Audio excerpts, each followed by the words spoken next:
কি ব্যাপার, এটা ইমন না? কি ব্যাপার ইমন, গাড়ি ডাকাইতেছো কে? ভাই কি কইম ভাই, শখ কইরা গাড়ি কিনছিলাম, গাড়িটা চালায়াম, গাড়ি হগলা আমারে চালাইতেছে। কি সে, গাড়িতে কি তেল নাই? মাত্র বাসা থেকে বাইরেছি, বাইরে হয়ে দেখি ভাই গাড়ির তেল নাই, তেল আবার ভরছি, ভরার পরে স্টার্ট হয় না আবার। ও, তাহলে স্টার্ট দাও দেখি কি অবস্থা, কি সমস্যা, কি হইছে। স্টার্ট দাও। আচ্ছা ঠিক আছে। কি ব্যাপার, কিক দাও কে, সেলফ নাই?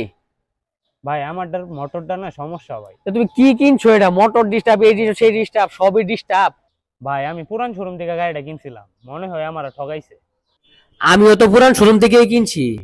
আমি তো তাই নাকি? আলহামদুলিল্লাহ 1 বছর ধরে কিনছি, কোনো কাজকর্ম করাইছি না, ভালোই চলতেছে। 1 লিটার তেল ভরি 40 কিলোমিটার যা, ভাই আলহামদুলিল্লাহ ভালোই পাইছি। সুন্দরী ভাই। তোমার এই গাড়ি এটা কয় টাকা দিয়ে কিনছো?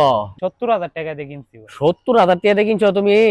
হস্তা কলাই সিরা ভিজাইছো, এই লেগে এই অবস্থা। 70,000 টাকা তুমি বড় গাড়ি কিনছো? 70,000 টাকা ছোট গাড়ি কিনতা, তাহলে তোমার মাপ অনুযায়ী, টাকার অনুযায়ী গাড়িটা সঠিক পাইতা। এই যে 70,000 টাকা দিয়া বড় গাড়ি কিনছো, তো দোকানদার তো তোমার ঠকাইবো কে? তুমি নিজেই নিজেরে ঠকাইছো। আমি টাকা অনুপাতে 1,40,000 টাকা দিয়ে গাড়িটা কিনছি। আমার গাড়ির তুলনায়, টাকার তুলনায় গাড়ি ঠিক পাইছি। তুমি টাকা দিছো কম, গাড়ি পাইছো বড়, এই জন্যই তুমি ঠকছো। সবসময় টাকা যতটুক, তোমার টাকার পরিমাণ মতো তুমি জিনিস কিনবা, কোনো ঠকবা না।